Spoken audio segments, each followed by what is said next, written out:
Hi everybody and welcome back to the next video on the Rosalimo.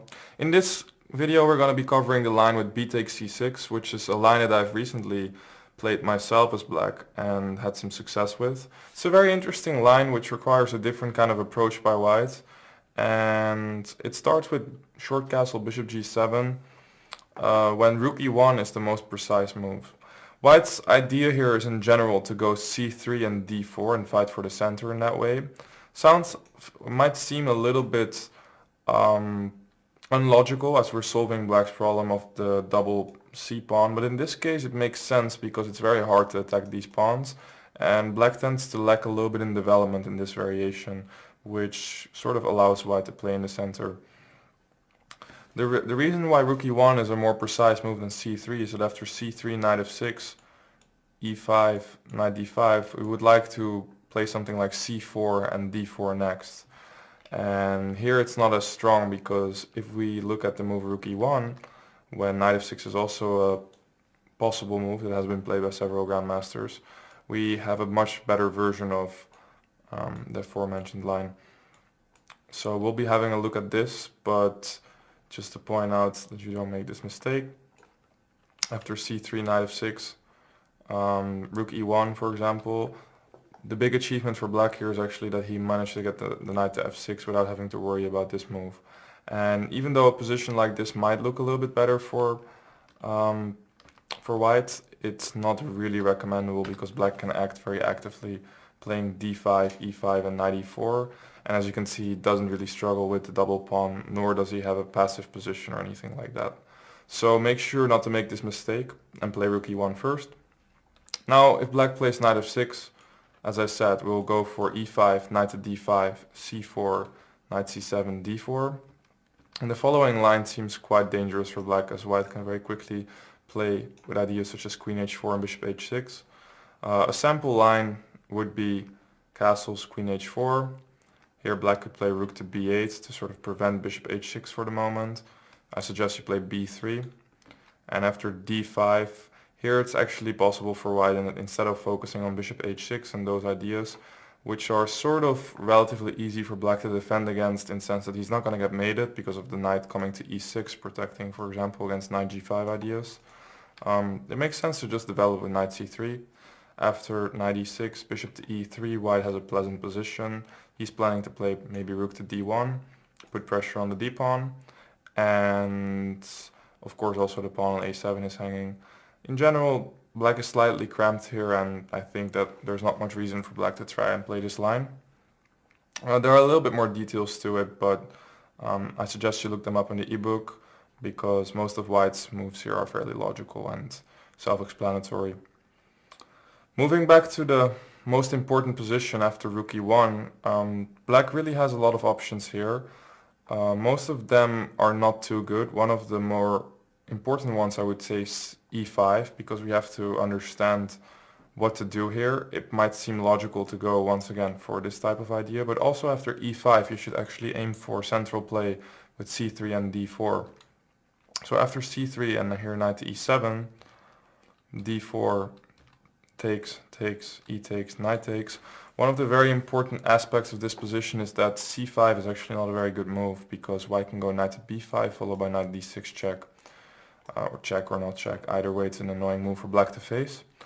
And this is not very good for black, so he could instead opt for short castle.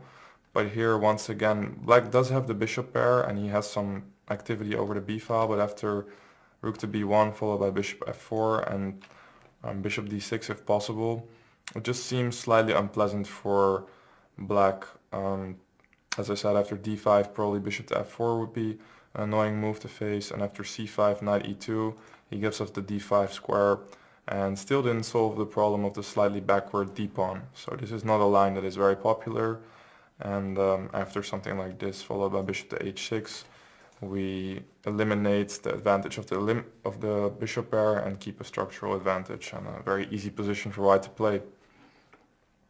So e5 is not a very good move. There's one more aspect to it that I want to show to you, which is if after e5 c3 black plays the move queen to b6, Of course, now it's maybe not the best idea to go d4, although it would still be an interesting pawn sacrifice. But knight to a3 sort of speaks for itself. We want to go knight to c4 and kick that queen away from b6. Bishop to a6 is now possible, and now actually the move d3 seems fine. And there's a little idea here that is maybe important to remember. After the logical move d6, white can now actually play d4 because black has sort of given white this chance of opening up the position with e5 against this king in the center. So after the following sequence, white actually has a very big initiative, and it's probably already very bad for black. So d3 with the idea of just playing knight to c4 and perhaps b4, kind of similar ideas to the previous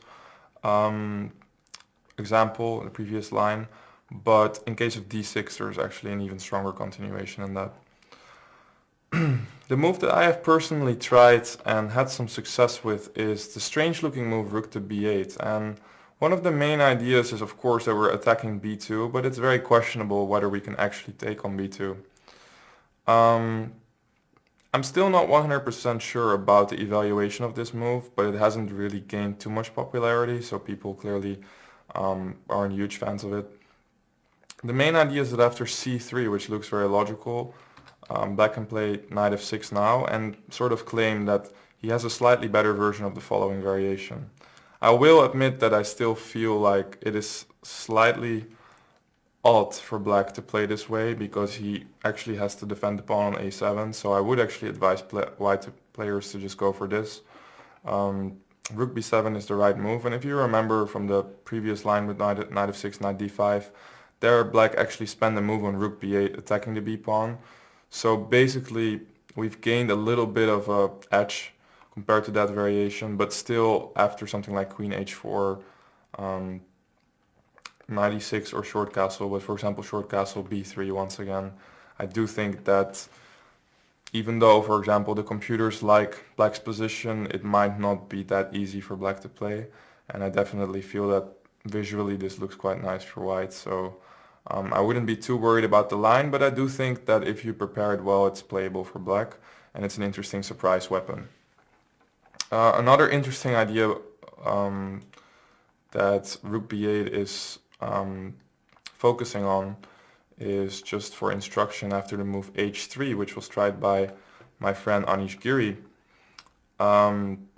First of all, you're sacrificing the b2 pawn. This is just another try for white if you're interested, which, believe me, is very, very tricky to take, either with the rook or with the bishop. I wouldn't suggest it. But one of the ideas that you can look into here is the move e5, which was my original intention. And if you remember well, there was this problem that if white goes c3 and let's say knight e7, d4, takes, in the previous line where we did not include h3 and rook to b8, black was kind of suffering because he couldn't kick out the knight with c5 very quickly.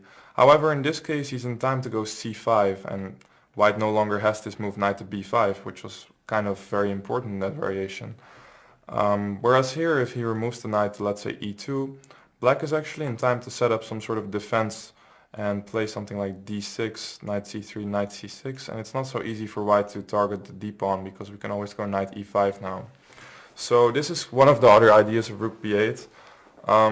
Once again, it's kind of a creative idea. I'm not sure about the actual value of it, but here are some ideas for white that I think will help you understand it better. And once again, I do suggest to just go c3. It seems like the most logical move.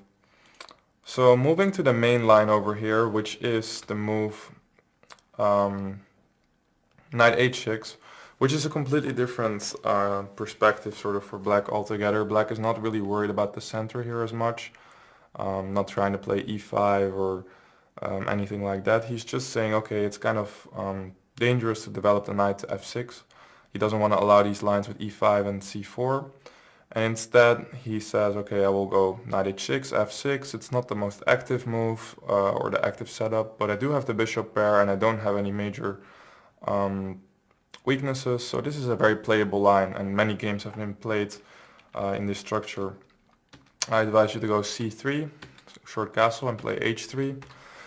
h3 is perhaps a little bit more accurate because after d4 I'm not 100% sure if black can equalize by playing d5, or at least has an interesting option of playing d5 because he's able to play bishop g4 in many positions here. So for example, after e5, f6, it would be possible to maybe go bishop g4 in the near future, which looks a little bit annoying. However, after h3, we're asking black what he's about to do next, and it's not that we're preventing d5 altogether, but in this case, after d5, we can go d3, and now suddenly we see that the weakness on c5 has become very apparent. That's why black tends to put his pawn on d6 and not on d5. So h3 is kind of a useful waiting move, just limiting black's options. Once again, it's one of those slight details which can help you limit your opponent's options. Here f6 is the main move, and the following position is pretty much the main line of the variation. So as I said, black really gave up the center, but he's very solid and he has the bishop pair, so it's an interesting imbalanced position, although I do believe white must be better here on grounds of having the center and having active pieces. So to give you sort of an approximate idea of how to play this position, I will show you part of a game that I played in this position, which was I played bishop to e3. My opponent played bishop to d7, so as I said, both sides are probably kind of improving their position up to the very maximum here until they developed all their pieces. And then it's quite hard to find a good plan in this position, so I hope to help you on your way with showing the plan that I chose. It's very often a normal idea to go b3 in these variations. Sometimes knight a4 to stop c5, or even to prepare for e5 in some cases. But I think the one idea you want to keep in mind is after black sort of starts regrouping on this side of the board, very often it's a good idea to go h4. One of the main ideas here is that black has actually limited himself or stopped the idea of playing queen a5, which is not necessarily a great square for the queen. We can always go bishop to d2. But it does prevent this idea of h4, h5, which is quite annoying. And as we see in this game, after h4, my opponent tried to capitalize on the weakness on the g4 square, because if he doesn't do anything about this, then h5 is a legitimate annoying move, positionally speaking. I want to go h takes g6 and maybe put more pressure on that point on g6 by going knight h4. Also, bishop to g4 doesn't strike me as a move that would have really helped my opponent, because at least I can go knight h2 and still go h5, and g5 does not look like the type of move you would like to play here. So this was kind of a problematic position for black already, and it's one of the main reasons why he can't put his pawn to a5 and basically restrict our knight to staying on c3, because obviously we wouldn't like to activate his heavy pieces by allowing a4. After h4, knight h6, planning to go knight g4, which is a good square for the knight. I played knight h2, stopping that idea.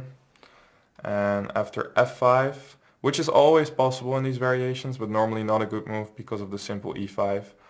In this case, I played queen d2 and then e5, because this worked tactically. If he takes on e5, which he didn't play in the game, as you can see, the bishop is now suddenly hanging. And after knight takes e5, f4, he's losing a piece. So queen d2 was kind of a handy move to push the knight back to f7. Knight g4 doesn't look very good. After something like takes and maybe bishop to g5 followed by e5, white's position looks very good. After e5, bishop to e6, bishop to f4, I think white was already much better, simply because these two pieces are now restricted. So once again, about this line, black has several interesting options at his disposal before or right after rook to e1. I still think most of them are a little bit on the edge when it comes to the lines that allow the knight to get pushed around like that, even if it's my own line, rook to b8. But they are interesting, and I would suggest looking a little deeper into them in the ebook. Most of the moves there are logical, but there are some plans and some slight differences. For example, if you put your pawn to e5 in this type of position, sometimes black can go for an early f6 and you probably want to know how to react. But overall, I think white is doing very fine and it probably has a slight advantage in most of those positions. And for the main line, I think it's very important not to be too fast in making decisions. You have a slightly better position here with white, but black is very solid. So make sure you improve your position, keep track of what your opponent's trying to do. Prophylaxis would be, one of the things that you want to think about here all the time. And this idea with h4 can really be a key idea if your opponent tries to activate his pieces with a5, a4, or simply commits to move a5. Otherwise, always keep track of the breakthrough f5 and sometimes d5, but most of the time they're simply not very good. Likewise, e5 also is normally just a weakening move for black more than anything else. So most players don't like to play this line because at the end of the day white has a bit more space, white has more active pieces, and it's very hard for black to come up with a sound way to improve his position after he sort of reached this position, putting the bishop to d7 and placing his rooks on e8, b8 or any of those squares. So I hope that summarizes the line for b takes c6 for you guys. Once again, it's a line that is very playable, but most players simply don't really like it any more than the d takes c6 lines. Black is a little cramped in most of these positions, and I do think that white has very good prospects here. So thank you for watching, and next on we'll be moving on to other moves than 3g6 by black.